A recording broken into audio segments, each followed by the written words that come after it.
Hello everyone. आज के lecture में हम पढ़ेंगे single phase full wave bridge rectifier या फिर इसको single phase full bridge control rectifier नाम से भी जानते हैं। ये टॉपिक पढ़ेंगे और इस टॉपिक में क्या क्या हमारे पास एनालिसिस करने हैं हमको और कौन सा पार्ट गेट के लिए काफ़ी ज़्यादा इंपॉर्टेंट है, ये सारी चीज़ें हम लोग देखेंगे। ठीक है, तो फर्स्ट ऑफ ऑल आते हैं कि इसका जो दूसरा नाम है single phase full bridge control rectifier. तो कंट्रोल रेक्टिफायर कहने का यही मतलब होता है कि इसमें जितने थायरिस्टर्स लगे हैं, हमारे 4 थायरिस्टर्स लगे हैं, आपको दिख रहे होंगे, ब्रिज कॉन्फ़िगरेशन है। तो जो 4 डिवाइसेस लगे हैं वो सारे के सारे क्या हैं, कंट्रोल डिवाइसेस हैं। That is why it is called as control rectifier. कहीं कहीं पर इसको फुली कंट्रोल ब्रिज रेक्टिफायर बोल सकता है, कहीं कहीं पर फुली कंट्रोल कन्वर्टर बोलता है। तो ये समझने की बातें हैं, वो बेसिकली इसी सर्किट का एग्जाम्पल दे रहा है ना। और रही बात कि अब यहाँ पर सर्किट को पढ़ने के लिए पहले एजम्पशंस ले लेते हैं कि हमारा जो लोड इंडक्टेंस है, लोड में जो इंडक्टर की वैल्यू वो काफ़ी ज़्यादा है, इसकी वजह से हमारा क्या हो रहा है, लोड का करंट हमारा लगभग कांस्टेंट है। ठीक है, दूसरा चीज़, अगर ये लोड की वैल्यू कांस्टेंट हो तो हम किस मोड में काम कर रहे हैं, कंटिन्यूअस मोड ऑफ ऑपरेशन में काम कर रहे हैं। ठीक है, तो ये मैं फिर से रिपीट कर रहा हूँ कि मैंने पहले ही बताया था कि bridge configuration with continuous mode of operation is the most important topic for the rectifier, है ना, for if you are talking about the gate. ठीक है, तो ये काफ़ी अच्छे से समझिएगा, वेवफॉर्म समझना काफ़ी ज़रूरी है। मैंने ढेर सारे वेवफॉर्म यहाँ पर खींचने हैं, लेकिन सारे के सारे वेवफॉर्म ज़रूरी नहीं है, लेकिन अगर एक बार आप इनको समझ जाओ तो आप खुद से ड्रॉ कर पाते हो फिर से, तो आप समझ लेना कि आपसे यहाँ से क्वेश्चन फिर नहीं छूटने वाले, है ना।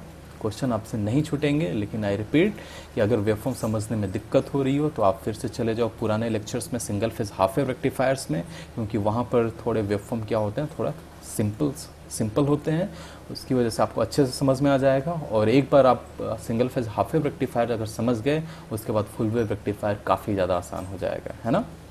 स्टार्ट करने के पहले मैं ये भी बता दूं कि डिस्क्रिप्शन बॉक्स में हमारा एक व्हाट्सएप लिंक मिल जाएगा आपको। अगर उस ग्रुप को ज्वाइन करते हो तो वहाँ पर हम लोग कुछ क्वेश्चंस डिस्कशन करते हैं। अगर आपको कोई भी डाउट हो आप सडन पूछ सकते हो और हम उसका रिप्लाई करते हैं, है ना।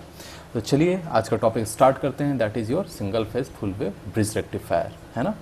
और यहाँ पर मान कर चल रहे हैं कि हमारा लोड करंट है वो क्या है, कांस्टेंट है ना, और continuous mode of operation. Basically अगर वो लोड करंट कांस्टेंट हो गया तो हम किस मोड में काम कर रहे हैं, कंटिन्यूअस मोड में काम कर रहे हैं। तो चलिए स्टार्ट करते हैं। तो सर्किट में जैसा कि आपको दिख रहा होगा, एक एसी साइनसॉइडल सोर्स लगा है Vs, जिसकी वैल्यू है Vm sin ओमेगा t। 4 हमारे पास थायरिस्टर्स लगे हैं, 4 जो डायगोनली नेमिंग करते हैं हम लोग, अभी समझ में आ जाएगा क्यों पर्टिकुलर नेम देते हैं कि 1 2 को 1 को मतलब ये रखते हैं, 2 को डायगोनली क्यों रखते हैं। तो ये बेसिकली एक मतलब सिंप्लिसिटी के लिए है और कुछ नहीं है। तो चलिए फिर स्टार्ट करते हैं। मैंने क्या बोला था कि जब भी थायरिस्टर का ऑपरेशन करते हैं हम लोग अल्फ़ा से चलते हैं, है ना। अब यहाँ पे एक और मैं चीज़ बता दूँ कि अब जैसे कि आपको फिर पता चलेगा, जैसे पहले भी हमने मिड पॉइंट कॉन्फ़िगरेशन में भी कर दिया था कि 0 से अल्फ़ा में आप देख रहे होगे दूसरा थायरिस्टर हमारा काम कर रहा था, है ना। तो आपको फिर डाउट हो सकता है कि अरे सर अभी तो हमने पहला थायरिस्टर ऑन भी नहीं किया था, तो आप दूसरा थायरिस्टर कैसे ऑन कर सकते हो। तो ये जितने भी पावर इलेक्ट्रॉनिक्स में कन्वर्टर्स होते हैं, जितने भी सर्किट्स होते हैं, उनका ऑपरेशन समझने के लिए हम क्या करते हैं, हम ये मानते हैं कि कन्वर्टर्स ऑलरेडी ऑपरेशन में हैं, है ना। कन्वर्टर्स ऑलरेडी ऑपरेशंस में हैं। हमने क्या किया कि उनके 0 से 2 पाई का एक साइकिल उठाकर इस स्क्रीन पर रख दिया है और कुछ नहीं, है ना। मतलब कहने का मतलब कि अगर आप इस चीज़ को समझना चाहो, इसका मतलब क्या मैं बोल रहा हूँ, तो इससे पहले भी ये जो थायरिस्टर था, रेक्टिफायर था, ये काम कर रहा था, है ना। लेकिन हमने क्या किया कि 0 से 2 पाई तक का एक साइकिल ले लिया और उस पर एनालिसिस कर रहे हैं कि हम लोग इसका बिहेवियर कैसा है और डिफरेंट पैरामीटर्स हम क्या फाइंड आउट कर सकते हैं, है ना। तो मैं इसको थोड़ा सा इरेज कर दे रहा हूँ, सॉरी, है ना। तो अब ये डाउट नहीं होनी चाहिए कि सर 0 से अल्फ़ा में T2 कैसे ऑन हो गया, है ना। ये चीज़ क्लियर होनी चाहिए कि ऑलरेडी ऑपरेटिंग मोड में था, हमने वहाँ से उस ऑपरेशन से उठाकर 0 से 2 पाई साइकिल का एक वेवफॉर्म यहाँ पर खींच दिया है। चलिए आगे बढ़ते हैं। अब फिर से वही कहानी कि अल्फ़ा पर हमको ट्रिगर करना है, तो अल्फ़ा पर ट्रिगर करना है तो हमको ये चीज़ देखना पड़ेगा कि कौन से थायरिस्टर्स हमारे फॉरवर्ड बायस्ड हैं।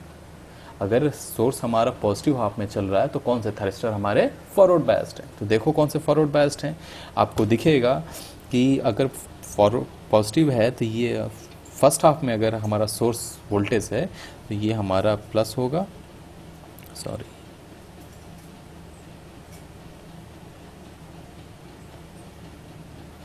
ये हमारा प्लस होगा और ये हमारा माइनस होगा। तो प्लस किसके जा रहा है, थायरिस्टर T1 के एनोड पे जा रहा है, और निगेटिव किस पे जा रहा है, T2 के कैथोड पे जा रहा है। फॉरवर्ड बायस कंडीशन करने के लिए परफेक्ट है। अगर आप सिमिलरली देखो तो T3 के आप पास देखोगे आप तो T3 के जो एनोड में जा रहा है वो क्या जा रहा है, नेगेटिव जा रहा है, और सिमिलरली T4 के जो कैथोड में जा रहा है वो क्या जा रहा है, पॉजिटिव जा रहा है। इसका मतलब T3 and T4 are reverse biased and T1 and T2 are forward bias. तो हमने अल्फा पर किसका ट्रिगरिंग करना है, T1 एंड T2 का साइमल्टेनियसली। अब यहाँ पे कोई कंफ्यूजन नहीं होनी चाहिए कि अलग अलग सर्किट नहीं दे रहे हैं, T1 एंड T2 को एक साथ इंस्टेंटेनियस पल्स दे रहे हैं, फिर T3 एंड T4 को एक साथ हम लोग फिर से पल्स देंगे, अलग अलग नहीं देंगे, ठीक है। तो जैसे ही हमने अल्फा पर T1 एंड T2 को ट्रिगर किया, हमारा इक्विवेलेंट सर्किट देखिए कैसा होता है। अभी तक हम इक्विवेलेंट सर्किट नहीं ड्रॉ कर रहे थे, लेकिन जैसे ही हमारा कम्प्लेक्सिटी बढ़ता जाएगा, it is always better to go with the equivalent circuits. It makes your circuit so easy, है ना। जो देखने में इतना टफ लग रहा है, देखना कितना आसान हो जाएगा। तो हमने क्या बोला कि T1 एंड T2 को ऑन कर रहे हैं, इसका मतलब T1 एंड T2 क्या हो जाएगा, शॉर्ट सर्किट, और T3 एंड T4 अभी ट्रिगर नहीं कर रहे, इसका मतलब T3 एंड T4 क्या होगा, ओपन सर्किट। तो हम बस इसी चीज़ को यहाँ पर रिप्रेजेंट कर रहे हैं, आप देखें। तो हमने क्या किया, एक सर्किट लिया, सॉरी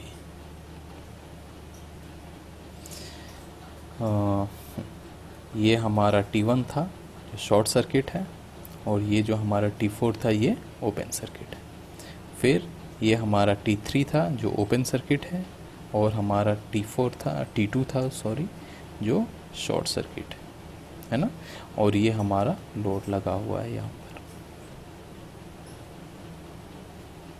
ठीक है।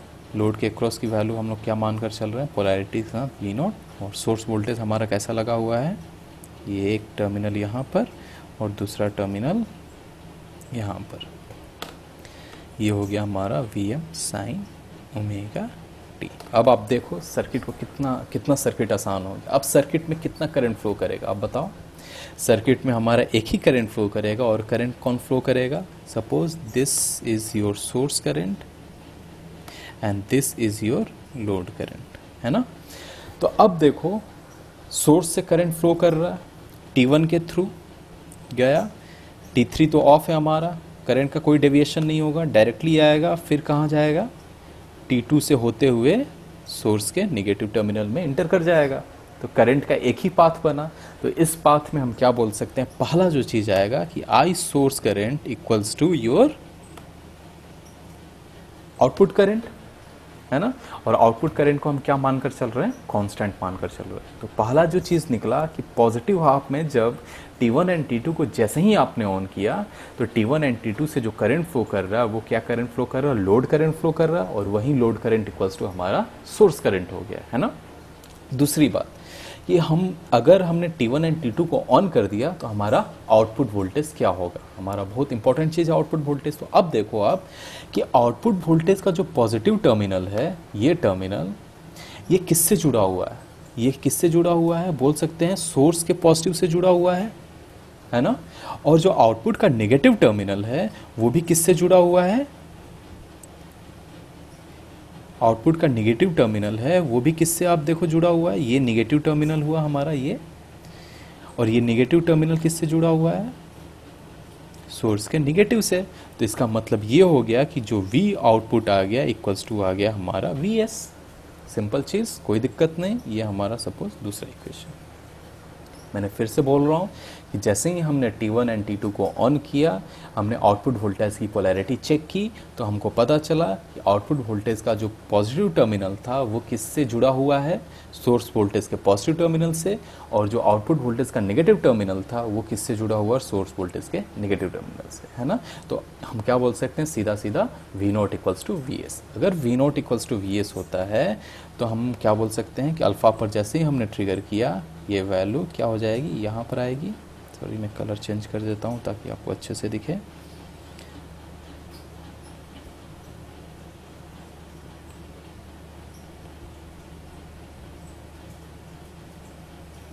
सॉरी। तो जैसे ही हमने अल्फा पर ऑन किया हमारा आउटपुट वोल्टेज क्या बन गया, V naught equals to V S, और सपोज ये वैल्यू हमारी थी वी वन, तो ये भी हमारा कितना आ गया, similar to half wave rectifier V one आ गया, है ना। अभी हम जीरो से अल्फा की बात नहीं कर रहे, है ना, हम अल्फा के आगे की बात कर रहे हैं।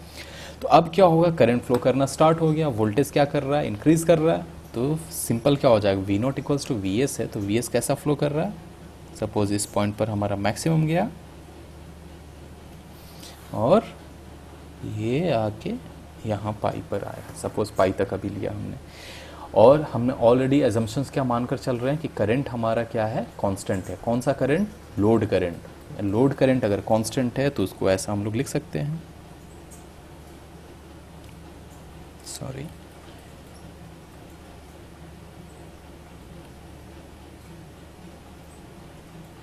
है ना, लोड करंट को ऐसे लिख दिया। अब अगर लोड करंट कांस्टेंट है, पाई से पाई प्लस अल्फा में तुमने T1, T3 एंड T4 को ट्रिगर नहीं किया है, तो करंट कहाँ से फ्लो करेगा, करंट हमारा T1 एंड T2 से ही फ्लो करेगा। अगर T1 एंड T2 से फ्लो कर रहा है तो output voltage equals to input voltage, और उस टाइम में इनपुट वोल्टेज हमारा क्या था, यहाँ पे देखो ये निगेटिव था, तो ये इनपुट आउटपुट वोल्टेज भी क्या हो जाएगा, निगेटिव। सेम चीज़ हमने किया था मिड पॉइंट कन्वर्टर में, कोई डाउट नहीं होना चाहिए।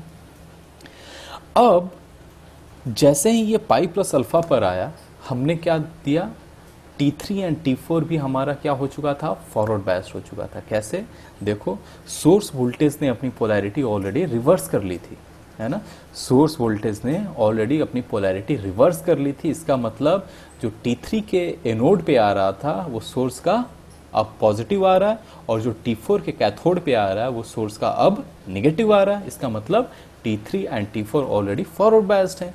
अगर T3 and T4 forward biased हैं और आपने उसको ट्रिगर कर दिया तो क्या होगा, T3 एंड T4 ऑन हो जाएंगे। जैसे ही T3 एंड T4 ऑन होगा, आप एक यहाँ पर इंपॉर्टेंट ऑब्जर्वेशन देखना कि जैसे ही हमारा T3 एंड T4 ऑन हो रहा है, हम इक्विवेलेंट सर्किट ड्रॉ कर रहे हैं। हमारा इक्विवेलेंट सर्किट कैसा दिखेगा, ये हमारा T1 था, अब ये हमारा T2 T3 था, ये हमारा T4 था, और ये हमारा T2 था।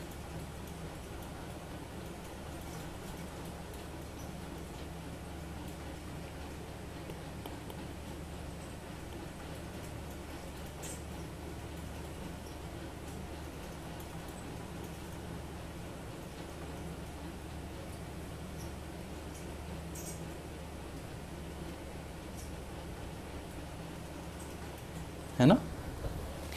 तो अब क्या बोल रहे हैं हम कि जैसे ही हमने इस पॉइंट पर पाई प्लस अल्फा पर क्या किया, T3 एंड T4 को ट्रिगर किया, T3 एंड T4 को ट्रिगर किया, वो ऑलरेडी पहले से फॉरवर्ड बायस्ड हैं, तो क्या हो जाएगा, ये दोनों ऑन हो जाएंगे। अब देखो जैसे ही ऑन हुए, जैसे ही ऑन हुए, अब ये जो T1 था, T1 के कैथोड पर वोल्टेज कितना आएगा, अब ये चीज देखना। अभी तक ये जो हमारा था ये ओपन सर्किट था, है ना, ये जो था हमारा अभी तक ओपन सर्किट था, लेकिन जैसे ही हमने ट्रिगर किया ये क्या बन गया, शॉर्ट सर्किट। तो अब जैसे ही शॉर्ट सर्किट बना तो इस पॉइंट का पोटेंशियल कितना बना, Vs प्लस, अगर ये हमारा Vs प्लस है सेकेंड हाफ में, तो है ना। तो अब जैसे ही इसका पोटेंशियल Vs प्लस बना, तो ये Vs प्लस किसके अक्रॉस अकर कर रहा है, T1 के कैथोड के अक्रॉस, है ना, और T1 के एनोड पे ऑलरेडी क्या है, Vs माइनस है ना। तो अब बताओ कि अचानक से क्या हो रहा है, जैसे ही हम ऑन कर रहे हैं थायरिस्टर T3 को, अचानक से क्या आ रहा है, T1 के क्रॉस पॉजिटिव वोल्टेज आ रहा है कैथोड पे, है ना। अब जैसे ही कैथोड पे पॉजिटिव वोल्टेज आ रहा है, क्या होगा, हम बोल सकते हैं कि जो dV/dt होगा, जो dV/dt होगा वो क्या कर जाएगा, डिक्रीज कर जाएगा। यहाँ पर V हम क्या मान रहे हैं कि V मान रहे हैं कि V anode minus V cathode मान रहे हैं, है ना। तो अगर कैथोड पे V इंक्रीज कर रहा है तो dV/dt क्या हो रहा है, सडनली डिक्रीज कर रहा है, मतलब रिवर्स डायरेक्शन में जा रहा है। मतलब dV/dt करने का मतलब rate of change of increase ही कर रहा है, लेकिन किस डायरेक्शन में? रिवर्स डायरेक्शन में, मैं ये बोलना चाह रहा हूँ, है ना। तो अगर dv by D T reverse direction में इंक्रीज कर रहा है, it is better to show like this, dv by D T increase in reverse direction, है ना। अगर ये रिवर्स डायरेक्शन में इंक्रीज कर रहा है तो फिर क्या होगा? हमको पता था कि dv by D T is direct, your anode current was directly proportional to dv by D T. अब dv बाई डी टी अगर रिवर्स डायरेक्शन में इंक्रीज कर रहा है, इसका मतलब क्या हो रहा है? एनोड करंट डिक्रीज करेगा। अगर एनोड करंट की वैल्यू होल्डिंग करंट से कम हो गई तो हमारा थायरिस्टर क्या हो जाएगा? ऑफ। बात समझ में आई? हमने क्या बोला कि जैसे ही तुम्हारा कैथोड पर रिवर्स वोल्टेज, कैथोड पर पॉजिटिव वोल्टेज गया, dv बाई डी टी की वैल्यू इंक्रीज कर गई, लेकिन रिवर्स डायरेक्शन में, कि कैथोड पर पॉजिटिव हो गया, एनोड पर निगेटिव हो गया, तो उस केस में क्या होगा? Due to high dv by D T value हमारा T1, और सिमिलरली अगर तुम देखो तो T2 क्या हो जाएगा? दोनों का दोनों ऑफ हो जाएगा। तो जिस इंस्टेंट पर तुम T1 एंड T2 को ऑन कर रहे हो, T3 एंड T4 को ऑन कर रहे हो, at the same instant your thyristor T1 and T2 will be turned of, है ना। अब जैसे ही ये टर्न्ड ऑफ हुआ, अब जैसे ही ये टर्न्ड ऑफ हुआ तो हमारा इक्विवेलेंट सर्किट क्या बना? इक्विवेलेंट सर्किट ये बना, है ना। ये हमारा ये हो गया T4, ये हो गया आपका T4, ये हो गया आपका T3, ये हो गया आपका प्लस माइनस V0, है ना। ये हुआ। अब देखना कि अब जो सोर्स करंट जो हम बोल रहे थे, वो सोर्स करंट कितना होगा यहाँ पे? अब जो करंट फ्लो करेगा वो बताओ कैसे करंट फ्लो करेगा? अब जो करंट फ्लो करेगा उसका डायरेक्शन क्या होगा? काफ़ी ध्यान देना यहाँ पर। तो करंट फ्लो करेगा उसका डायरेक्शन क्या होगा? ये जो ब्लू कलर में मैं दिखा रहा हूँ, कुछ ऐसा।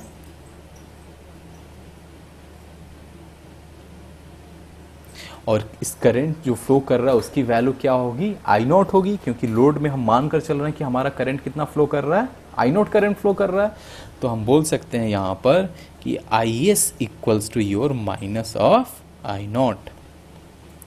क्यों? क्योंकि आई एस की वैल्यू हम क्या ले चल रहे थे? कन्वेंशन क्या था हमारा कि पॉजिटिव से निकल रहा है और जा रहा है लोड में।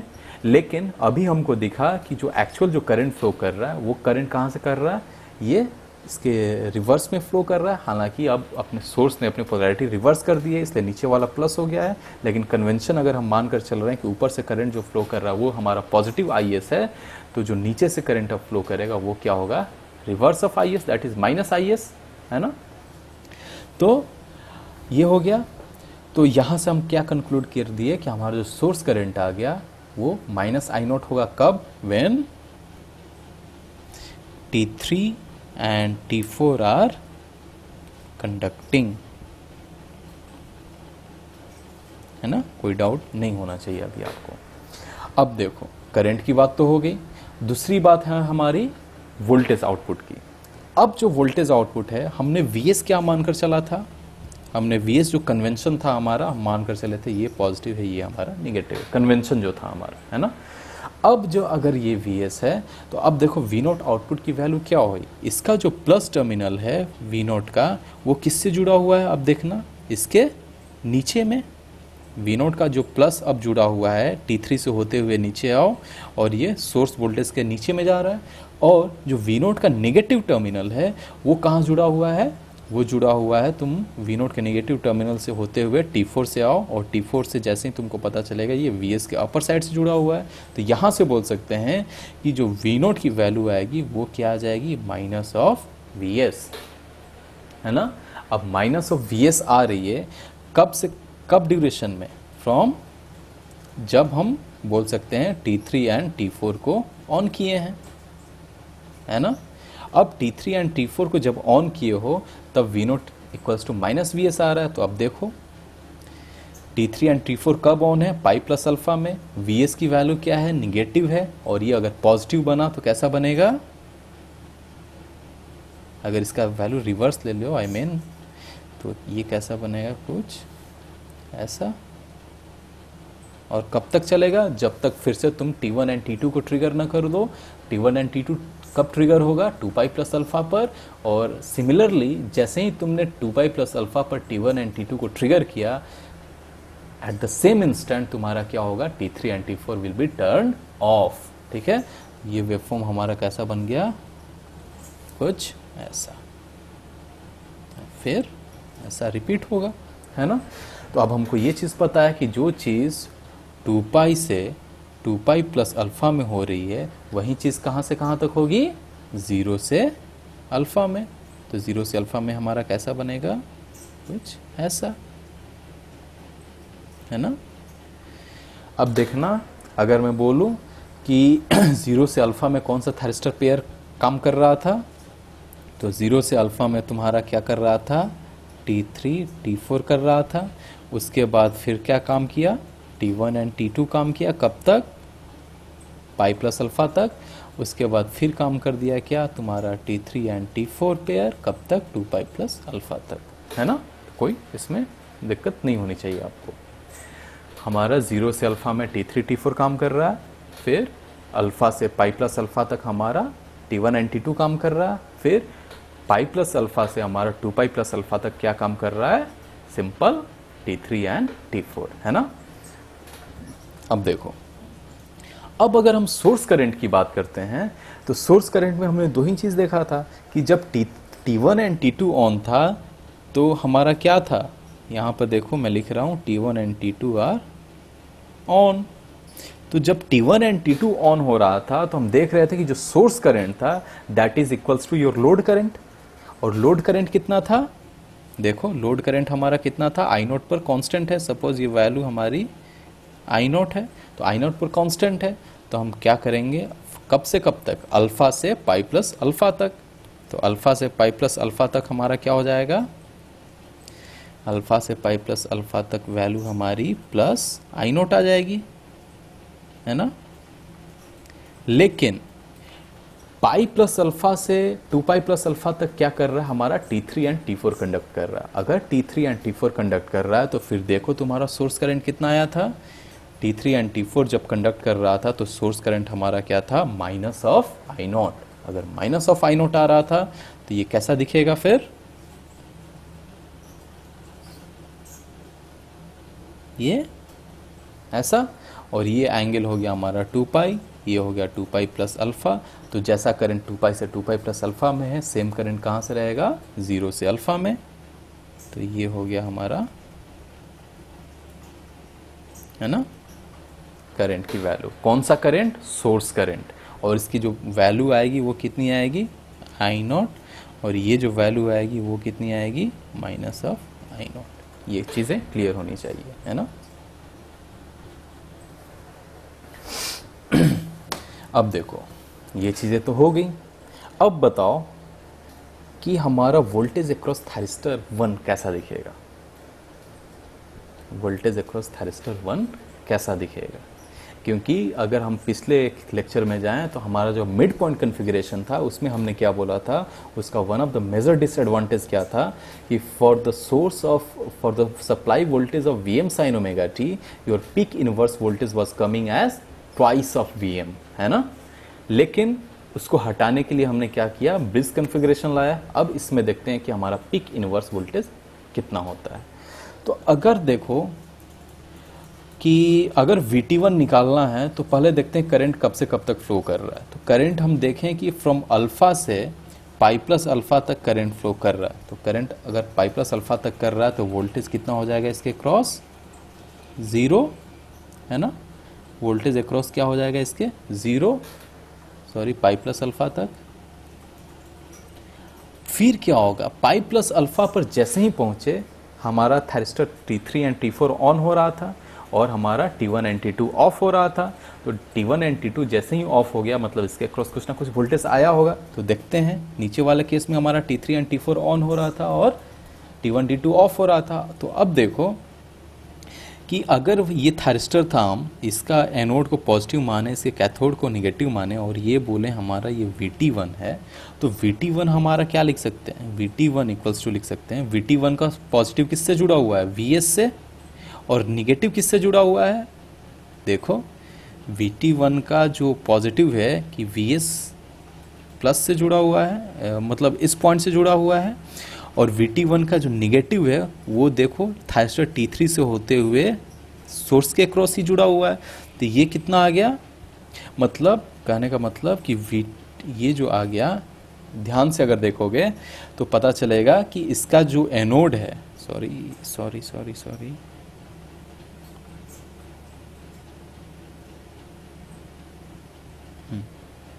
अगर आप ध्यान से देखो तो VT के क्रॉस जो वोल्टेज आ रहा है सेम का सेम वोल्टेज क्या आ रहा है, सोर्स वोल्टेज आ रहा है।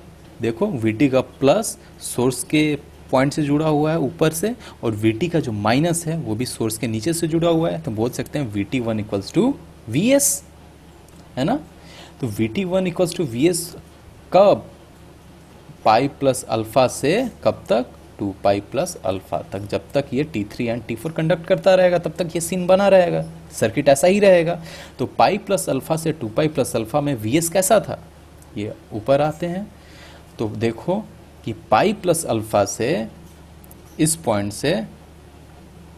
पॉइंट तक हमारा VS कैसा था, रिवर्स में गया, मैक्सिमम अचीव किया कब, 3 पाई बाई 2 पर, उसके बाद 0 अचीव किया कब, 2 पाई पर, उसके बाद फिर 2 पाई प्लस अल्फा तक इंक्रीज करके पॉजिटिव हाफ में चला गया है। तो अगर मैं बोल रहा हूँ कि VT1 इक्वल्स टू अगर VS हो गया तो हमारा VT1 भी कैसा दिखेगा, सिमिलर टू दैट। तो सिमिलर टू दैट अगर दिखेगा तो ये अगर हमारा मिनिमम पॉइंट है तो ये क्या होगा, अचानक से यहाँ पर कुछ वोल्टेज आएगा और ये वोल्टेज फिर करते हुए, sorry,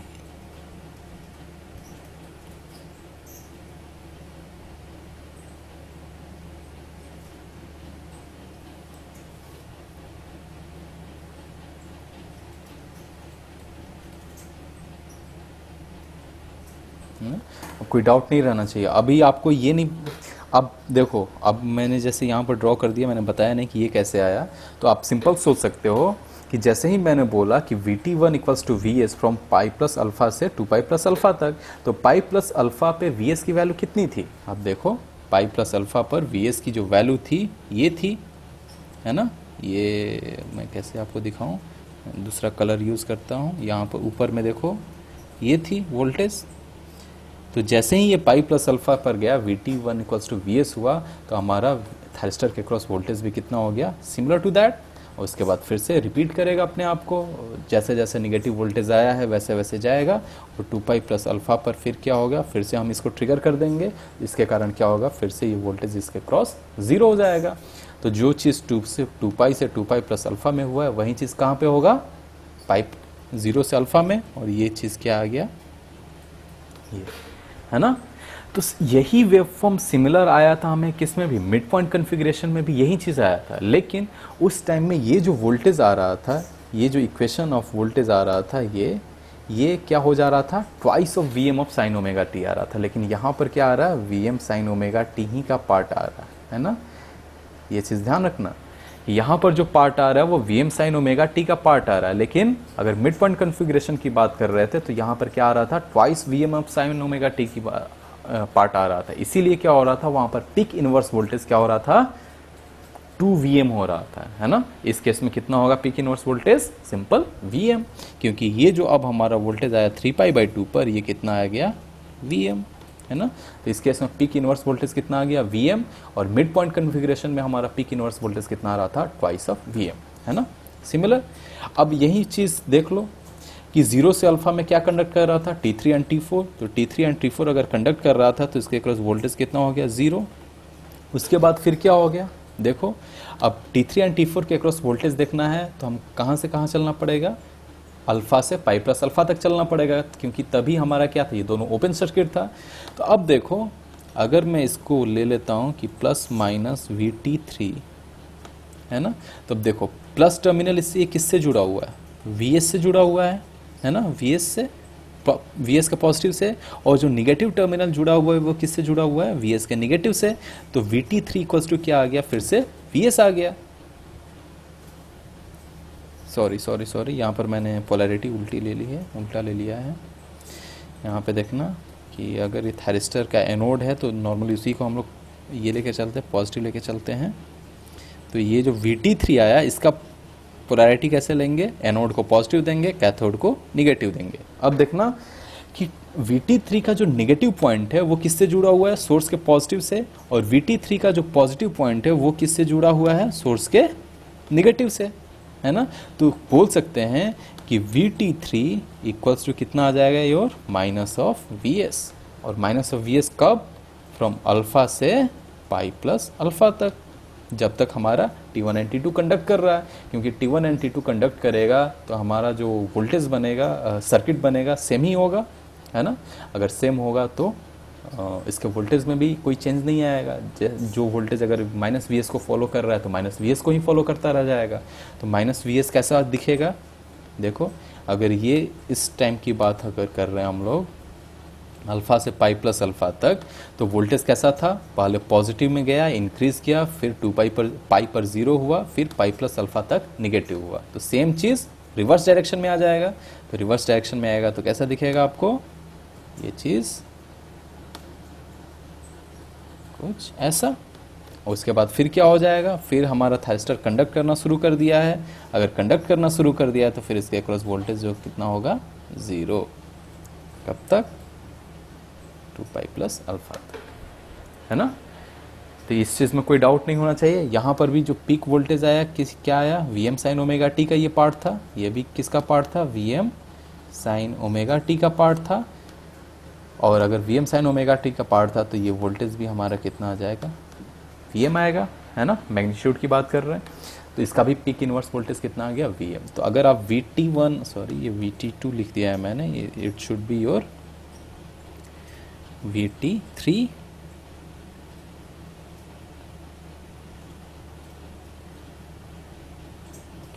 it should be your VT3, है ना। तो VT1 एंड T2 में जो वेवफॉर्म आया वो कैसा आया, ऊपर वाला, और VT3 में तुम्हारा जो मैंने फर्स्ट पेयर था उसका तुम देख सकते हो कैसा आया, और जो सेकंड पेयर था VT3 एंड T4 का, उसका वेवफॉर्म हमारा कुछ ऐसा आया, है ना। अब बताओ, ये सारी चीज़ें तो पता चल गई। अब जो बताओ कि what is the circuit turn off time of each thyristor.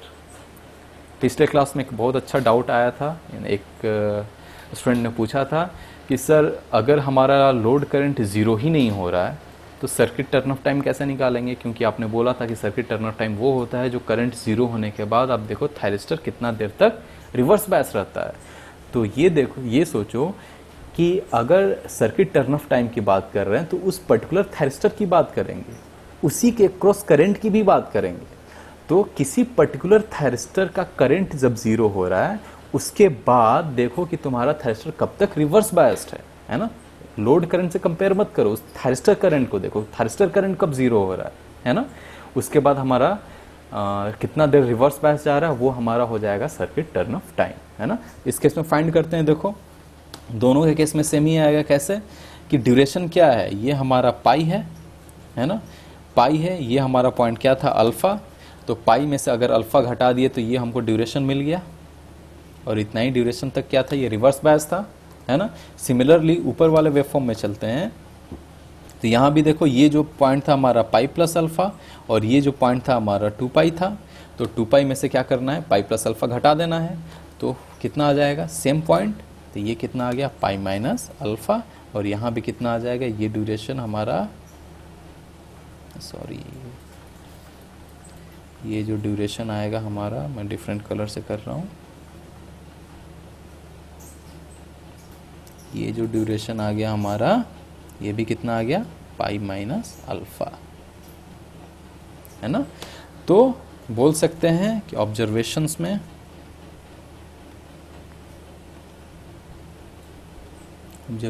क्या बोल सकते हैं, पहला कि circuit turn off time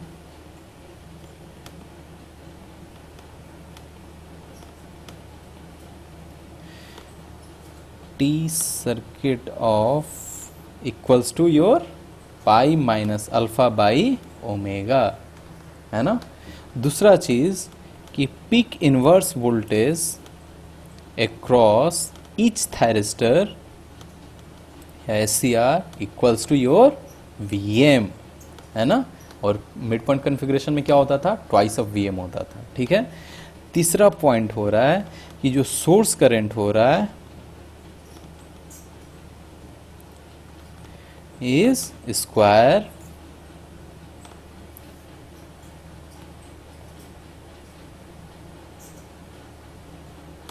source current का जो नेचर है क्या आ रहा है, स्क्वायर वेव फॉर्म आ रहा है ना। और कुछ कर सकते हैं क्या, चौथा चीज बोल सकते हैं कि कंडक्शन पीरियड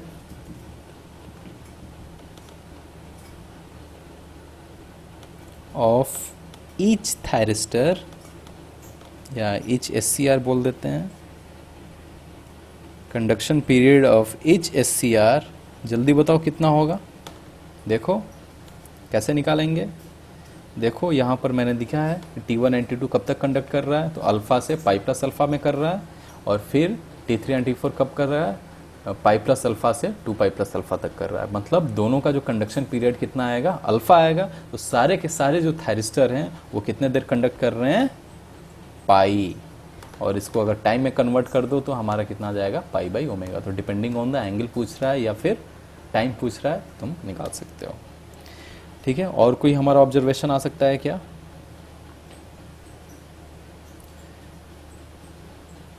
नहीं, काफ़ी है। चलो आगे बढ़ते हैं। इसमें अभी तक किसी को कोई दिक्कत नहीं होनी चाहिए। कोई भी दिक्कत है तो आप कमेंट बॉक्स में लिखो, मैं उसको सॉल्यूशन करूंगा। जस्ट क्लास ख़त्म होने के बाद व्हाट्सएप पर हमारा जो गूगल मीट पर हमारी मीटिंग होती है, उसमें सारे के सारे डिस्कशन हम लोग करेंगे वहाँ पे। ठीक है, तो अगर आपको कोई भी डाउट हो तो कमेंट सेक्शन में लिखो। ठीक है, अब आते हैं एवरेज आउटपुट वोल्टेज पे। वही हमारा तकिया कलाम कि एवरेज आउटपुट वोल्टेज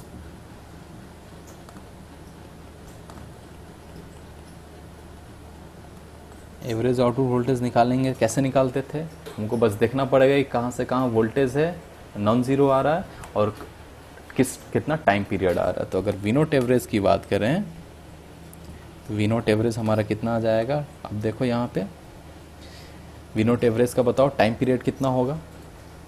सिंपल बात है, पाई दिख रहा है। अगर तुम अल्फा से पाई प्लस अल्फा तक देखो तो यही चीज़ फिर से रिपीट हो रहा है, पाई प्लस अल्फा से 2 पाई प्लस अल्फा तक। तो टाइम पीरियड कितना आ गया, पाई। और जो ये इक्वेशन आ रहा है ये बेसिकली क्या है, Vm साइन ओमेगा टी है। तो बेसिकली हमको क्या करना है, अल्फा से पाई प्लस अल्फा तक Vm साइन ओमेगा टी को इंटीग्रेट कर देना है। और यही चीज़ किस में आता था, हमारा मिड पॉइंट कन्फिग्रेशन में भी यही चीज़ आता था। तो वोल्टेज भी क्या आएगा, सेम ही आएगा। तो देखो 1 बाई पाई अल्फा से पाई plus alpha Vm sine omega t d omega t, है ना। तो Vm बाई पाई इंटू ये क्या हो जाएगा,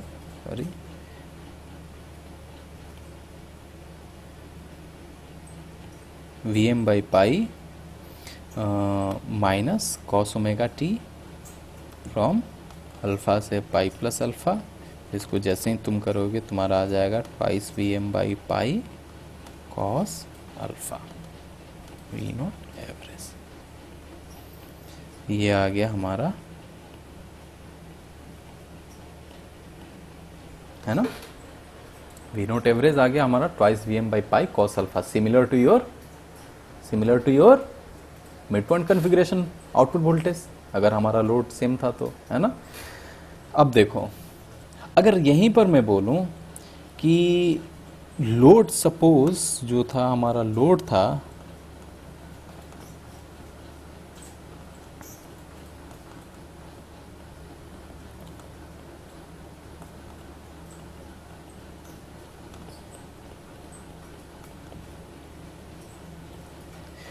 अगर इसी केस में मान लेते हैं कि जो हमारा लोड था वो RL ना होके RLE था, जिसमें L की वैल्यू काफ़ी ज़्यादा थी। ठीक है, लेकिन अगर L की वैल्यू काफ़ी ज़्यादा थी, इसका मतलब क्या हो गया कि अभी भी हम कंटिन्यूअस मोड ऑफ ऑपरेशन में काम कर रहे हैं, है ना। अगर कंटिन्यूअस मोड ऑफ ऑपरेशन में काम कर रहे हैं, ठीक है, तो अगर हम कंटिन्यूअस मोड ऑफ ऑपरेशन में काम कर रहे हैं, इसका मतलब ये हो गया कि at each and every instant कोई ना कोई थायरिस्टर पेयर हमारा काम कर रहा है। और हमने देखा कि जैसे ही कोई ना कोई थायरिस्टर पेयर काम कर रहा है, वैसे ही हमारी सोर्स वोल्टेज क्या, आउटपुट वोल्टेज वी नोट क्या हो रहा है, या तो सोर्स वोल्टेज हो रहा है या तो ऑफ माइनस Vs हो रहा है ना। तो एक चीज़ यहाँ पे काफ़ी ध्यान देना कि जो पहला केस था हमारा, इसमें क्या था कि T1 एंड T2 था काम कर रहा था, और जो दूसरा केस था वो हमारा उसमें क्या था, T3 एंड T4 काम कर रहा था, है ना। तो अगर मैं बोलूं कि लोड करंट कंटिन्यूअस है, इसका मतलब क्या, या तो T1 एंड T2 काम कर रहा हो या तो T3 एंड T4 काम कर रहा हो। तो दोनों के केस में जब कोई ना कोई काम कर ही रहा है तो उस केस में आउटपुट वोल्टेज क्या आ रहा था, V0 इक्वल्स टू VS या फिर V0 equals to minus VS। तो अब बताओ कि लोड में कुछ भी लगा लो, क्या ये चेंज करेगा? ये तो हमेशा वही रहेगा, V0 equals to minus VS रहेगा, V0 इक्वल्स या तो फिर V0 इक्वल्स टू VS रहेगा। तो फिर लोड में अगर E भी लगा दो तब भी हमारा जो लोड वोल्टेज का जो नेचर आएगा उसमें कोई भी चेंज नहीं होगा, है ना। लोड वोल्टेज के नेचर में कोई भी चेंज नहीं होगा, यानी जो आउटपुट वोल्टेज आ रहा है हमारा, लोड वोल्टेज जो आ रहा है उसके नेचर में कोई भी चेंज नहीं होगा। कब? जब ये कंटिन्यूअस मोड ऑफ ऑपरेशन में काम कर रहा है तब। क्योंकि हमने देखा था single phase half wave rectifier with R L and E load में कि जिस पॉइंट पर करंट की वैल्यू 0 हो रही थी उसी पॉइंट पर हमारा आउटपुट वोल्टेज ई के इक्वल हो रहा था, है ना। लेकिन अगर करंट की वैल्यू 0 ही ना होगी तो वैल्यू हमारा ई कभी आएगा ही नहीं, या तो हमारा सोर्स वोल्टेज रहेगा या तो आप माइनस ऑफ सोर्स वोल्टेज रहेगा, ठीक है। तो इस केस में भी हमारा क्या हो जाएगा कि V0 average equals to VM by pi cos alpha, है ना। कब? यहाँ पे मेंशन मतलब काफ़ी कंपल्सरी कंडीशन है कि when your load current is continuous और या you can say it is constant, है ना। अब अगर मैं बोलूं कि I0 एवरेज निकालना है तो I0 एवरेज के लिए क्या लिख सकते हो कि V0 एवरेज इक्वल्स टू बोल सकते हैं कि I0 average into R plus VL average plus और E। यही होता था हमारा अगर RL E लोड है तो। अगर ये लोड है तो हमने देखा था प्रीवियस लेक्चर में भी हमने देखा था कि ये केस जब भी होता है तो हमारा जो इसके इंडक्टर के क्रॉस जो VL एवरेज आता है वो क्या हो जाता है, 0। क्यों? क्योंकि इंडक्टर के क्रॉस एक कंप्लीट साइकिल में एक बार पोलैरिटी रिवर्स में आती है तो एक बार पोलैरिटी तुम्हारी पॉजिटिव में आती है ना। तो उसकी वजह से क्या होता है कि जो हमारा एवरेज वोल्टेज अक्रॉस इंडक्टर है वो क्या हो जाता है, 0 हो जाता है। तो V0 एवरेज हमारा यहाँ पे क्या हो गया, 0। तो I0 अगर एवरेज की बात की जाए तो हमारा कितना आ गया, V0 average minus E divided by R, है ना। अब देख लो अगर केवल RL सर्किट है तो I0 एवरेज क्या हो जाएगा, E की वैल्यू 0 हो जाएगी। और RL circuit for you can say RL load in fact, है ना। For RL load your E equals to 0, it means I0 average will be V0 average divided by R, है ना। ये चीज़ें समझ में आनी चाहिए। ये चीज़ हो गया। तो बेसिकली क्या हो रहा है कि अगर हमारा RLE लोड भी रहता तो हमारा जो आउटपुट वोल्टेज आ रहा है वो क्या हो जाता, सेम ही हो जाता, है ना। अब एक चीज़ और इसमें हम ऐड करेंगे। अब अगर मैं बोल दिया कि सपोज जो लोड था अगर उसके अक्रॉस एक फ्री व्हीलिंग डायोड लगा देंगे तो क्या होगा, आउटपुट वोल्टेज पे क्या इफेक्ट पड़ेगा। अगर जो लोड है उसके अक्रॉस अगर हम फ्री व्हीलिंग डायोड लगा दें एक, तो कैसा दिखेगा हमारा आउटपुट वेवफॉर्म, बताओ। मैं ड्रॉ कर रहा हूँ। सपोज एक रेड पॉइंट है, रेड लाइन से मैं यहाँ पर एक फ्री व्हीलिंग डायोड लगा देता हूँ। उस केस में अगर हमको मान लो निकालना हो कि एवरेज आउटपुट वोल्टेज कैसा दिखेगा, तो आप बताइए। तो जैसे ही हमने फ्री व्हीलिंग डायोड लगाया, ये क्या कब एक्टिवेट होता है, हमने पिछले केस में भी देखा था कि जैसे ही वोल्टेज रिवर्स हुआ ये फॉरवर्ड बायस्ड हो जाता था। तो पाई से पाई प्लस अल्फा में क्या होगा, ये ऑन हो जाएगा। तो पाई से पाई प्लस अल्फा में जैसे ही ऑन होगा उस टाइम लोड वोल्टेज हमारा कितना आ गया, आउटपुट वोल्टेज कितना आ गया, पाई से पाई प्लस अल्फा में जैसे ही हमारा फ्री व्हीलिंग डायोड ऑन हुआ उस टाइम में ये शॉर्ट सर्किट हुआ। तो लोड के क्रॉस अगर शॉर्ट सर्किट हुआ तो लोड वोल्टेज कितना हो गया, 0। इसका मतलब कुछ ऐसा आ जाता, ठीक है, निगेटिव पीक हट जाता। फिर 2 पाई से 2 पाई प्लस अल्फा में सेम केस होता, इसका मतलब 0 से अल्फा में सेम केस होता। तो कहने का मतलब जैसे ही तुमने एक फ्री व्हीलिंग डायोड लगा दिया तो जो तुम्हारा रिवर्स में पीक जा रहा था, जिसके कारण तुम्हारा एवरेज वोल्टेज थोड़ा सा डीप हो रहा था, वो चीज़ क्या हो जाएगा, फिर से हट जाएगा। और तुम अगर एवरेज वोल्टेज निकालना चाहो तो अब जो इंटीग्रेशन करोगे क्या कर दोगे, अब मैं बोलूं कि विथ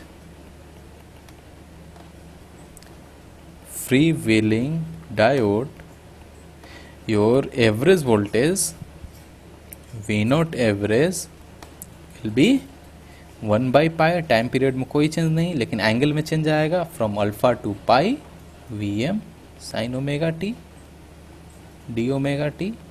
और इसको जैसे ही इंटीग्रेट करेंगे हम लोग Vm by pi minus cos omega naught t, cos omega t from alpha to pi, और ये आ जाएगा हमारा Vm बाई पाई इंटू क्या हो जाएगा, कॉस पाई पर -1 1 प्लस कॉस अल्फा।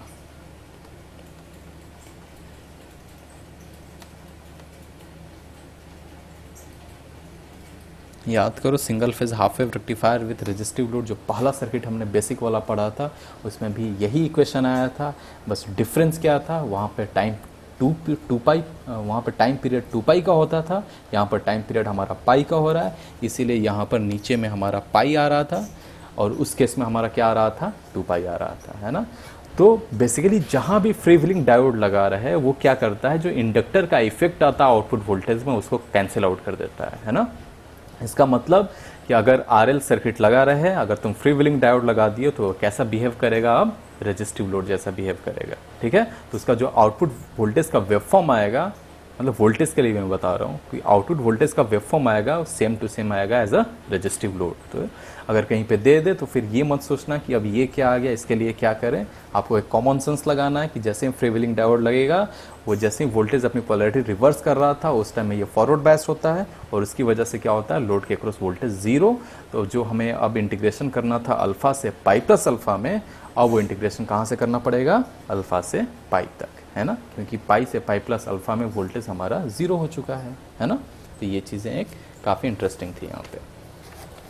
अब देखो one of the most important thing when we are analysing the single phase full bridge rectifiers, है ना। अब चलते हैं, एक अब दूसरा ही मोड आएगा हमारा, अब वेवफॉर्म से थोड़ा ऊपर उठते हैं। तो मैंने बताया था एक बार कि एक क्वेश्चन था हाफ वेव रेक्टिफायर के सारे क्वेश्चन जब हम लोग लगा रहे थे उस टाइम एक क्वेश्चन आया था इनपुट पावर फैक्टर कैलकुलेट करने को। तो अब जो डिस्कशन होगा हम देखेंगे कि हम इनपुट पावर फैक्टर कैसे कैलकुलेट करते हैं, है ना। तो लिख सकते हैं कि जो हमारा टॉपिक आएगा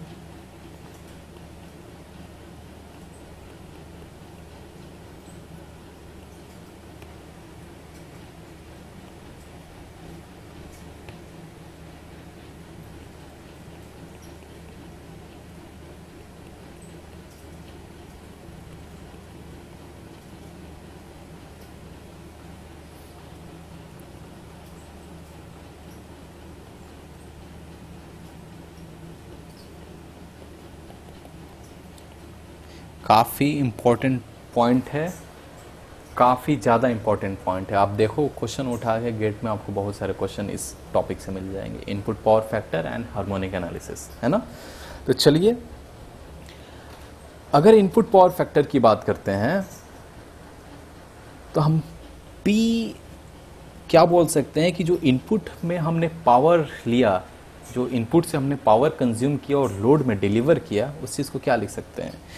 तो जो पावर होगा वो क्या लिख सकते हैं कि V source RMS, S for source and R for RMS into I source RMS into power factor and that should be equals to load में हमारा कितना पावर हो रहा है, तो E था इंटू, अगर RLE लोड की बात कर रहे हैं हम यहाँ पर, तो E इंटू कितना करंट, जो करंट फ्लो कर रहा था I नोट तो कांस्टेंट था, plus I note square into R।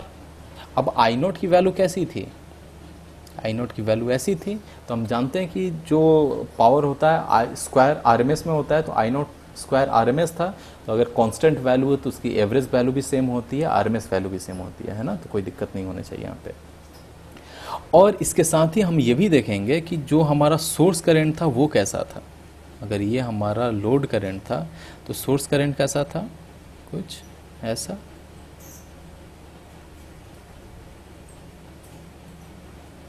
कुछ इस टाइप का। लेकिन हमको ये चीज़ पता था कि अगर इसकी वैल्यू 2 एम्पियर्स थी तो इसकी वैल्यू -2 एम्पियर्स से 2 एम्पियर्स यही था। एम्पलीट्यूड सेम रह रहा था हर टाइम, क्योंकि फ्रॉम 0 टू अल्फा में क्या हो रहा था, I S equals to minus I naught, मतलब एम्पलीट्यूड सेम रह रहा था, हम यही कहना चाहते हैं। तो इस दोनों के केस में निकालोगे तो दोनों आई नॉट, ये हो गया हमारा आई एस, तो आई एस का जो आर एम एस वैल्यू आएगा वो भी हमारा 2 एम्पियर्स ही आएगा, है ना। क्योंकि बेसिकली क्या करते हैं, आर एम एस निकालने के लिए, आरएमएस निकालने के लिए पहले इसका स्क्वायर करेंगे। तो जैसे ही सोर्स करंट का स्क्वायर करोगे सारे के सारे टर्म पॉजिटिव में चले जाएंगे, यानी 4 एम्पियर पर कांस्टेंट हो जाएंगे। फिर उसका जैसे ही रूट ओवर लोगे तो 2 एम्पियर पर फिर आ जाएगा। एंड तुम्हारा ऊपर वाला भी देख लो आई नोट, उसका आरएमएस वैल्यू निकालने के लिए स्क्वायर करो तो 4, उसका रूट करो तो 2। बेसिकली इसका मतलब कि जो सोर्स जो आरएमएस करंट आ रहा है I0 RMS equals to your आ रहा है सोर्स RMS। इसमें कोई डाउट नहीं होना चाहिए, क्योंकि बेसिकली दोनों सेम ही करंट था, बस साइन का डिफरेंस आ रहा था, है ना। तो आरएमएस वैल्यू दोनों का सेम होगा। अब यहाँ से ये बोल सकते हैं कि ये जो आरएमएस करंट है ये कैंसिल आउट हो जाएगा इससे। तो हमारा पावर फैक्टर क्या बच गया, पावर फैक्टर इक्वल्स टू बच गया E plus I naught into R divided by VSR। एक चीज़ हमारा यहाँ से ये आ गया। तो पावर फैक्टर डायरेक्टली हम क्या लिख सकते हैं कि EMF plus I naught into R divided by source voltage का RMS। और सोर्स वोल्टेज का RMS VSR हमारा कितना था, साइनोसोडल वोल्टेज था, तो VM बाई √2, है ना। इसमें कोई डाउट नहीं होना चाहिए। अगर E की वैल्यू 0 है तो 0 कर दो, तो हमारा सिंपल क्या आ जाएगा, I naught into R divided by VSR, है ना। तो पावर फैक्टर एक तरीका ये हो गया कैलकुलेट करने का। दूसरा तरीका जो कैलकुलेट करने का होता है उसके लिए हमको हार्मोनिक एनालिसिस यूज़ करना पड़ेगा, है ना। तो अब देखते हैं कि हार्मोनिक एनालिसिस कैसे करते हैं। तो पिछले सेमेस्टर में आप लोग पढ़े होंगे सिग्नल सिस्टम में आप लोग पढ़े होंगे फूरियर सीरीज। तो किसी भी पीरियोडिक सिग्नल का अगर हार्मोनिक एनालिसिस करना है तो बेसिकली हम लोग उसका फूरियर सीरीज एक्सपेंशन करते हैं। और जैसे ही फूरियर सीरीज एक्सपेंशन आप करोगे, किस चीज़ का करोगे, यहाँ पर सोर्स करंट का करोगे। तो सोर्स करंट का जैसे ही फूरियर सीरीज एक्सपेंशन करोगे आप देखोगे कि सारे के सारे जो इवन टर्म्स हैं वो के सारे ज़ीरो हो जाएंगे, और जो ऑड टर्म्स होंगे वो नॉन ज़ीरो हो जाएंगे। तो मैं डायरेक्ट रिजल्ट लिख रहा हूँ। अब फूरियर एनालिसिस काफ़ी आसान चीज़ है, वो देख सकते हो। तो मैं डायरेक्ट लिख रहा हूँ कि अच्छा पहले मैं वो दे दूँ, हार्मोनिक एनालिसिस किसका, सोर्स करंट का। तो जो IS आएगा हार्मोनिक्स के टर्म में वो आता है हमारा n equals to 135 infinite 4 I naught divided by n pi into sine n omega t minus alpha. बहुत आसान चीज़ है, बस आप फूरियर एक्सपेंशन का फॉर्मूला लगाओ इस सोर्स करंट पर, आपके सारे वैल्यू दे देगा, है ना। तो अब जैसे ही ये चीज़ मिला तो अब बताओ, अब यहाँ से बोल सकते हैं कि फंडामेंटल करंट का फंडामेंटल कंपोनेंट कितना होगा सोर्स करंट का।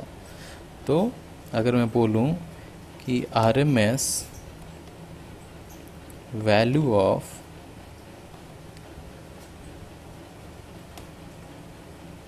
सोर्स करंट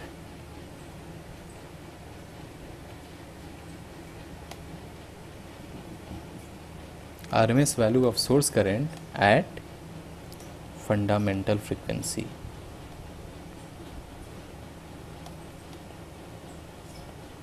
अब बताओ, अगर मैं फंडामेंटल फ्रीक्वेंसी कर रहा हूँ इसका मतलब क्या, स्मॉलेस्ट फ्रीक्वेंसी क्या है हमारा, n इक्वल्स टू 1।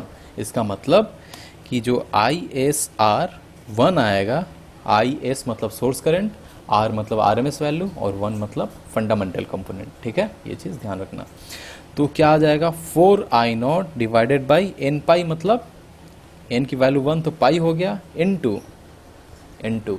अब देखना sine n omega t minus alpha, ये बेसिकली क्या है, एक साइनोसोडल टर्म है। और साइनोसोडल टर्म जहां भी आता है उसका RMS वैल्यू क्या आता है, बाई √2, मतलब 1/√2, इसका मतलब कितना आ गया 2√2/पाई आई नॉट। देखते हैं इसका क्या यूज होगा, है ना। ठीक है, अगर मैं बोलूं कि RMS value of source current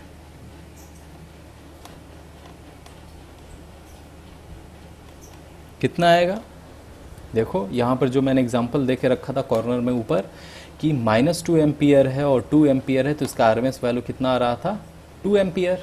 इसका मतलब कि अगर यहाँ पर ये माइनस आई नोट रहता और ऊपर प्लस आई नोट रहता तो इसका आरएमएस वैल्यू कितना आता, आई नोट आता। सिंपल सा चीज़ है, तो ये भी कितना हो जाएगा आई नोट, है ना।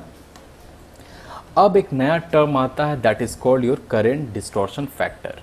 करेंट डिस्टॉर्शन फैक्टर हमको ये चीज़ बताता है कि आपका टोटल करेंट का कितना % फंडामेंटल है। कहने का मतलब जब भी तुम किसी चीज़ का फुरियर एनालिसिस करते हो उसमें क्या आता है कि मल्टीपल फ्रिक्वेंसीज आती हैं, जैसे हमने करके देखा n = 1, 3, 5, ये बेसिकली क्या है मल्टीपल फ्रिक्वेंसीज हैं। लेकिन एक चीज़ यहाँ पे ऑब्जर्व करना कि जैसे जैसे फ्रिक्वेंसी बढ़ती जाएगी इन सबका एम्पलीट्यूड जो होगा, सारे फ्रिक्वेंसी का जो कंपोनेंट होंगे उनका एम्पलीट्यूड होगा वो कम होता जाएगा। क्यों? क्योंकि बेसिकली ये n की वैल्यू क्या होती जाएगी, इंक्रीज होती जाएगी, जो कि डिनोमिनेटर में है ना। तो बेसिकली क्या होता है कि जब भी फुरियर एक्सपेंशन करते हैं किसी भी पीरियोडिक सिग्नल का, तो जैसे जैसे हमारा फ्रिक्वेंसी का कंपोनेंट बढ़ता जाता है, फ्रिक्वेंसी बढ़ती जाती है, वैसे वैसे उस कंपोनेंट का वेटेज घटता जाता है, क्योंकि इनवर्सली प्रोपोर्शनल टू 1/फ्रीक्वेंसी होता है ना। तो इसका मतलब ये हो गया कि एक जो टर्म हमने लाया करंट डिस्टॉर्शन फैक्टर, हम ये निकालना चाहते हैं कि टोटल आरएमएस करंट का कितना % हमारा फंडामेंटल है ना। इसका मतलब कि जो हमारा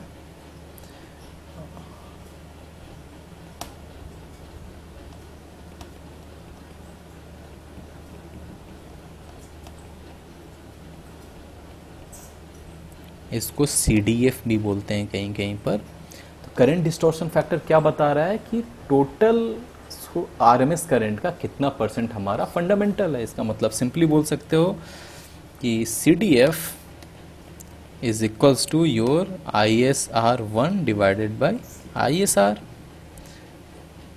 है ना। अब ISR1 कितना आया था 2√2 I naught divided by pi divided by source current कितना है आई नॉट, ये कैंसिल, तो ये कितना बच गया 2√2/पाई इंटू ये हो गया। अब इसकी वैल्यू लगभग कितनी आ जाएगी आपको 0.90, है ना। Current distortion factor for single phase half wave bridge rectifier, single phase full wave bridge rectifier कितना आ गया 0.9। ठीक है, अब इसके साथ एक और टर्म आता है that is your called displacement factor.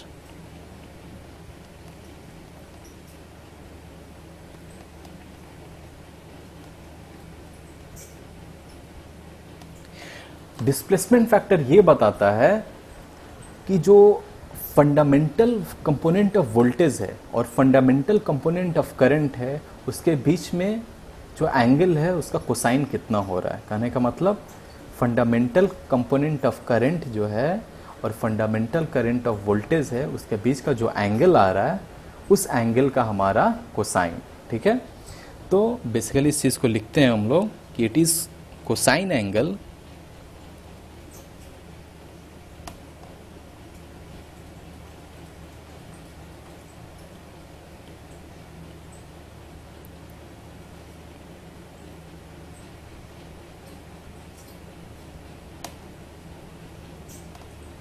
क्या हो रहा है, sorry that 1 minute let me pause it. तो जो डिस्प्लेसमेंट फैक्टर आता है बेसिकली इसको DF से भी डिनोट करते हैं। ये क्या आता है, it is the cosine angle of supply voltage and fundamental source current. ठीक है, और DF की वैल्यू कितनी आ जाएगी कॉस अल्फा। अब आप बोलोगे कि अल्फा एंगल कैसे आ गया, तो आप जाओ देखो इस एक्सपेंशन में जाओ, आप अगर n की वैल्यू 1 रख दो, यहाँ पर n की वैल्यू 1 रख दो तो ये टर्म क्या बन जाएगा sine omega t minus alpha.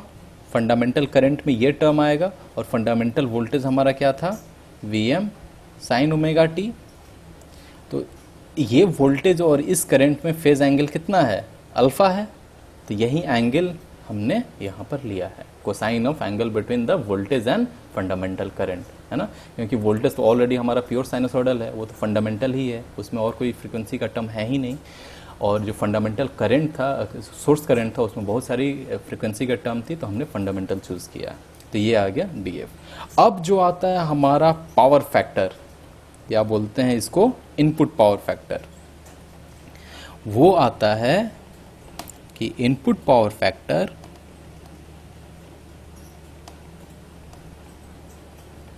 Is, इसको बेसिकली IPF बोलते हैं। IPF is equals to current distortion factor CDF multiplied with your displacement factor.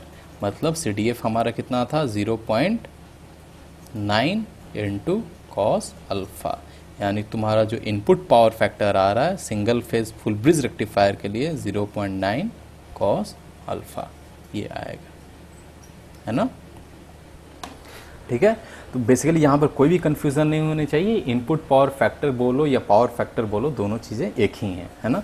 अब ये बोलोगे सर आप ऊपर में तो VSR into ISR into power factor लिखे थे, नीचे में कुछ और चीज़ चल रहा है, ये क्या माजरा है। तो अब ये समझना चीज़ कि हमने जो ऊपर में लिखा था वो क्या लिखा था कि VSR into ISR into power factor. अब यहाँ पे देखो हमने क्या डाला था, ISR 1 नहीं डाला था, है ना। तो अब यहाँ पर हमने क्या लिखा, पावर फैक्टर इक्वल्स टू हमारा कितना आ रहा था, E into I naught plus I naught square into R. अब आई नोट यहाँ पर क्या था, कांस्टेंट था, है ना। तो अब इस केस में क्या करते हैं कि अब हमने क्या किया कि ISR इसको कैंसिल आउट कर दिया था और हमारा PF कितना आ गया था, E plus I naught R divided by your VSR, है ना। अब दूसरा केस लेते हैं। अब लेते हैं कि आपको पता होगा कि अगर सपोज वोल्टेज एंड करंट में कई सारी फ्रीक्वेंसीज हैं, तो जो हमारा पावर आता है वो क्या आता है, कि सेम फ्रीक्वेंसी के वोल्टेज और करंट से जो पावर प्रोड्यूस होगा वही हमारा इफेक्टिव पावर होगा। कहने का मतलब अगर हम बोल रहे हैं कि V of t equals to हमारा suppose Vm sine omega t है और I ऑफ टी हमारा suppose Im sine omega t plus I dash M sine 3 omega t है, और इसका पावर आप निकालोगे तो पावर क्या आएगा, सपोज यहाँ पर माइनस अल्फा था, तो यहाँ पर अगर पावर निकालोगे तो जो इफेक्टिव यूजेबल पावर आएगा वो आ जाएगा VRMS यानी Vm/√2 इंटू IRMS। मतलब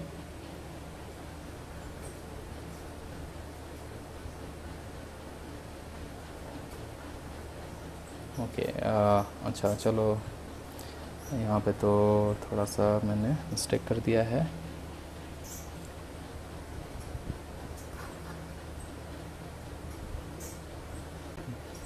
चलो कोई मिस्टेक नहीं हुआ था, सॉरी फॉर द डिले। कहने का मतलब अगर कई सारी फ्रीक्वेंसीज का टर्म है तो इफेक्टिव पावर वही होता है जिसमें फ्रीक्वेंसी का टर्म हमारा सेम होता है। कहने का मतलब यहाँ पर देखो ओमेगा टी हमारा वोल्टेज में था और कोई फ्रीक्वेंसी नहीं थी, लेकिन हमारा करंट में क्या था, ओमेगा टी भी है और 3 ओमेगा टी भी था, यानी दो फ्रीक्वेंसी के टर्म है लेकिन वोल्टेज में एक ही है। तो जो यहाँ से पावर निकलेगा वो क्या निकलेगा, बस कि हमारा वोल्टेज का जो फ्रीक्वेंसी है उसी फ्रीक्वेंसी हमें देखना होगा करंट में कौन सी है। तो हमको ये दिखा Im sine omega T minus alpha है, तो VRMS into IRMS into cosine of the angle between the fundamental current and your voltage. अब यहाँ पर देखो फंडामेंटल दोनों का ओमेगा टी है, तो यहाँ पर ये चीज़ आ गया, ठीक है। तो अब मैं इसी चीज़ को यहाँ पर लिख रहा हूँ कि जो इनपुट पावर हमने लिया VSR इंटू ISR 1 कर दें इंटू क्या कर दें फिर cosine of angle between VSR and ISR 1 that is your cos of alpha equals to E into I naught plus I naught square R divided by your there is nothing divided by ठीक है। अगर ये चीज़ आ गया तो अब देखो फिर क्या होगा कि V S R into I S R one कितना आ रहा था, देखो आई एस आर वन आ रहा था 2√2 I naught by pi into cos alpha equals to E into I naught square R. तो यहाँ फिर से क्या हो जाएगा, आई नॉट कैंसिल, तो हमारा क्या आ जाएगा, बोल सकते हो कि अब यहाँ पर 2√2 by pi into cos alpha equals to E plus I naught R divided by your V S are.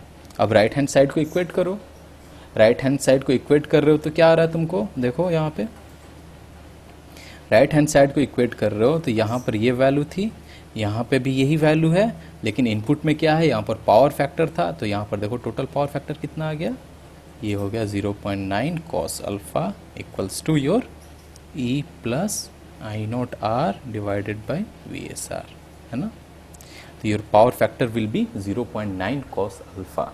तो बेसिकली मैं यहाँ पे यही बताना चाहता था कि बहुत जगह कन्फ्यूज़न आता है कि कहीं कहीं पर तुमको पावर का स्टेटमेंट मिल जाएगा V S R into I S R into power factor P equals to, और कहीं कहीं पे तुमको मिल जाएगा P equals to V S R into I S R one into cos alpha. तो दोनों सेम चीज़ें हैं, ठीक है, दोनों सेम चीज़ें हैं, बस यहाँ पर हमने क्या किया, फंडामेंटल करंट का कंपोनेंट नहीं लिया है, लेकिन यहाँ पर फंडामेंटल कंपोनेंट ले लिया है, इसीलिए हम डायरेक्टली बोल सकते हैं यहाँ पर कॉस अल्फ़ा होगा, लेकिन यहाँ पर हम डायरेक्टली नहीं बोल सकते, है ना।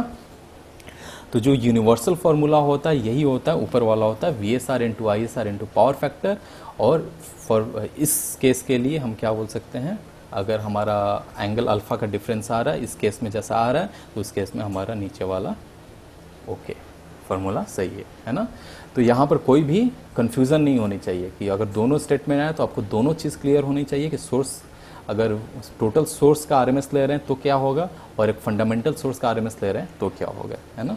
ये चीज़ें काफ़ी क्लियर होनी चाहिए। अब देखते हैं एक और चीज़ कि अब इसमें जो ऑपरेशन करते हैं वो दो तरह का होता है। अब अगर तुम बोलो कि for alpha less than 90 degree,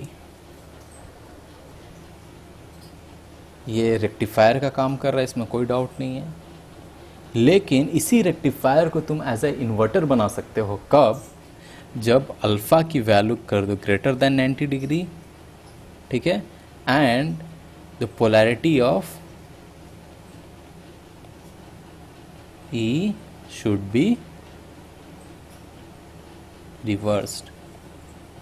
कहने का मतलब कि अगर इसी सर्किट में तुम क्या कर दो कि अगर E की वैल्यू को जो है उसकी पोलैरिटी रिवर्स कर दो, साथ साथ अल्फ़ा की वैल्यू अब 90 डिग्री से ज़्यादा लेकर चलो, तो तुमको पता चलेगा कि अब जो एक्टिव पावर है वो कौन दे रहा है, लोड से जा रहा है सोर्स में, ठीक है, लेकिन रिएक्टिव पावर कंज्यूम होगा। अब यही अगला चीज़ है, हम देखते हैं।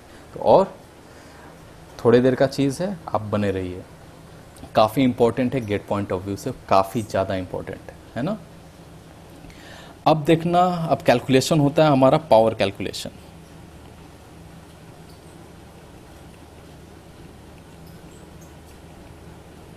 है ना।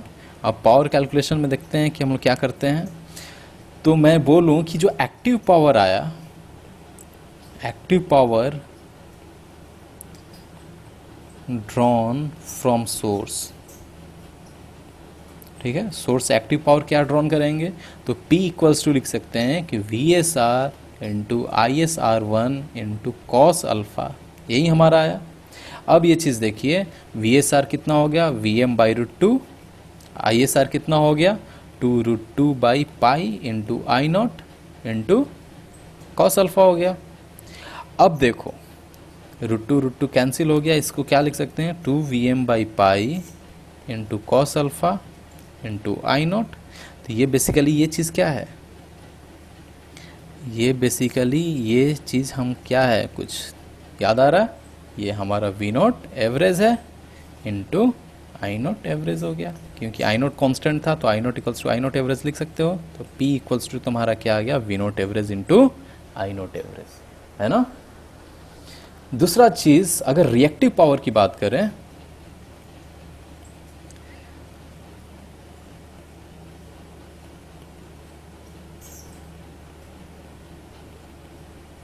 तो रिएक्टिव पावर क्या आता है हमारा? Reactive power obviously drawn from the source is Q equals to VSR into ISR1 into sine alpha, है ना। अगेन वही चीज़ करेंगे कि Vm/√2 into 2√2 by pi into I0 into, अब साइन अल्फा को हम क्या लिख सकते हैं कि cos alpha into sine alpha by cos alpha लिख सकते हैं। कॉस अल्फा कैंसिल हो जाएगा, बचेगा क्या हमारा साइन अल्फा। तो हमारा क्या हो जाएगा, फिर से √2 कैंसिल कर दो, तो 2Vm by pi into cos alpha into I0 into tan alpha. तो यहाँ पर क्या हो जाएगा, फिर से वही चीज़, ये चीज़ हमारा क्या है, V0 एवरेज, तो V0 average into I0 average into tan alpha, है ना। ये चीज़ें काफ़ी इम्पोर्टेंट हैं। तो अगर कोई बोलेगा रिएक्टिव पावर कैसे निकाल सकते हो, एक्टिव पावर कैसे निकाल सकते हो, तो आप अगर ये बस चीज़ अगर याद है आपको, तो आप इजीली कैलकुलेट कर सकते हो, क्योंकि बाकी सारी चीज़ें तो उससे डिराइव की हैं हमने, है ना। अब देखो केस वन क्या है कि if alpha is less than 90 degree, है ना। अल्फा इक्वल्स टू 90 डिग्री है, तो हमारा P क्या होगा, देखना। अल्फा अगर इक्वल्स टू 90 डिग्री है तो हमारा V0 एवरेज क्या है, formula twice Vm by pi cos alpha. तो बोल सकते हैं कि ये हमारा पॉजिटिव है। I0 एवरेज ऑलरेडी हमारा क्या है, पॉजिटिव है, वो तो कांस्टेंट है। तो जो हमारा P आएगा वो P क्या आ जाएगा, पॉजिटिव आएगा, क्योंकि P इक्वल्स टू क्या था, V0 average into I0 average, है ना। तो कहने का मतलब क्या आ गया कि जो हमारा P आ गया वो क्या आ गया, पॉजिटिव। अब रही बात Q की, तो Q के लिए क्या हो जाएगा, देखो फॉर Q V0 एवरेज हमारा क्या है, पॉजिटिव। Q इक्वल्स टू क्या हो रहा था, V0 average into I0 average into tan alpha, है ना। अब देखो V0 एवरेज क्या होगा, पॉजिटिव है, I0 एवरेज क्या है, पॉजिटिव है, और टैन अल्फा भी क्या हो जाएगा, 0 से 90 डिग्री में पॉजिटिव। तो इसका मतलब हमारा ये भी क्या हो गया, पॉजिटिव। कहने का मतलब for alpha less than 90 degree your P equals to positive and Q equals to positive. That simply means your load is consuming both active power as well as reactive power, है ना। दोनों की polarity same, positive मतलब load consume कर रहा है और source deliver कर रहा है ना। अब आते हैं दूसरा केस। दूसरा केस क्या है हमारा, दूसरा केस है कि for alpha greater than 90 degree. पहला क्या था, अल्फा लेस देन 90 डिग्री, दूसरा क्या है, अल्फा ग्रेटर देन 90 डिग्री। अब अगर अल्फा ग्रेटर देन 90 डिग्री हुआ तो हम क्या बोल सकते हैं कि हमारा P क्या था, कि V0 average into I0 average, यही था। अब देखो V0 एवरेज यहाँ पर क्या था कि 2Vm by pi cos alpha, और कॉस अल्फा क्या हो जाएगा, नेगेटिव। इसका मतलब जो V0 एवरेज आएगा वो हो गया नेगेटिव। I0 एवरेज तो कांस्टेंट था, तो ये हमारा पॉजिटिव ही रह गया। तो हमको P जो मिला वो क्या मिल गया, नेगेटिव, है ना। दूसरा चीज़ अगर Q की बात करें तो Q भी क्या था हमारा, V0 average into I0 average into tan alpha. अब देखना V0 एवरेज क्या है, V0 एवरेज हमारा है नेगेटिव, I0 एवरेज तो पॉजिटिव, और alpha for greater than 90 degree tan alpha क्या होता है, sign alpha by cos alpha हो जाएगा। तो sign alpha by cos alpha, ठीक है। तो tan अल्फा क्या हो जाएगा, फॉर ग्रेटर देन 90 डिग्री, ये भी निगेटिव, तो ऑलरेडी हमारा Q आ गया पॉजिटिव। इसका मतलब ये हुआ कि for alpha greater than 90 degree your P is positive, P is your negative and your Q is positive। इसका मतलब कि load is consuming reactive power but it is delivering what, active power, किसको, to the source, है ना।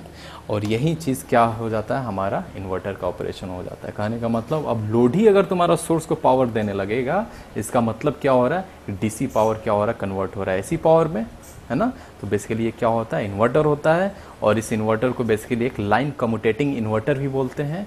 क्यों बोलते हैं, क्योंकि जो यहाँ पर थायरिस्टर का कम्यूटेशन होता है उसमें एक्स्ट्रा कम्यूटेशन सर्किट लगाने की ज़रूरत नहीं होती है। ये खुद ब खुद थायरिस्टर जिस पॉइंट पर ऑफ होना चाहिए था खुद ब खुद ऑफ हो जाता है। क्योंकि अगर नॉर्मल हम लोग इन्वर्टर जब आगे पढ़ेंगे, इन्वर्टर चैप्टर पढ़ेंगे, तो उसमें देखेंगे कि थायरिस्टर को ऑफ करने के लिए हमको कम्यूटेशन सर्किट की ज़रूरत पड़ती है। तो ये जो इन्वर्टर बना, इस चीज़ को बोलते हैं लाइन कम्यूटेटिंग इन्वर्टर,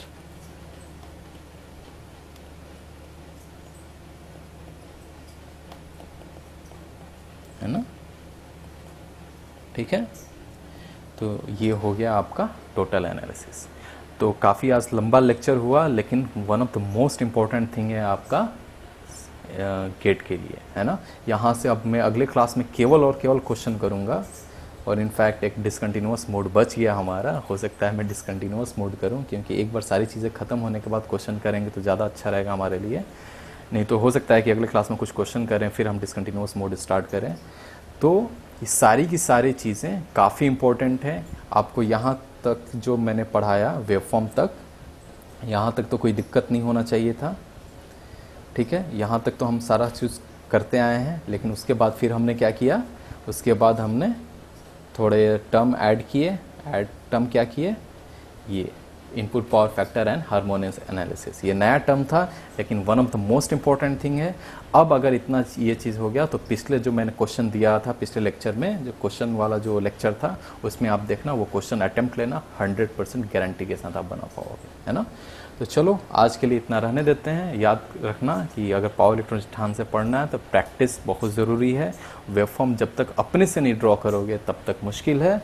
और इसके साथ हम लोग आगे बढ़ते हैं। तो चलो अगले लेक्चर में मिलेंगे। Okay, bye bye, Tata.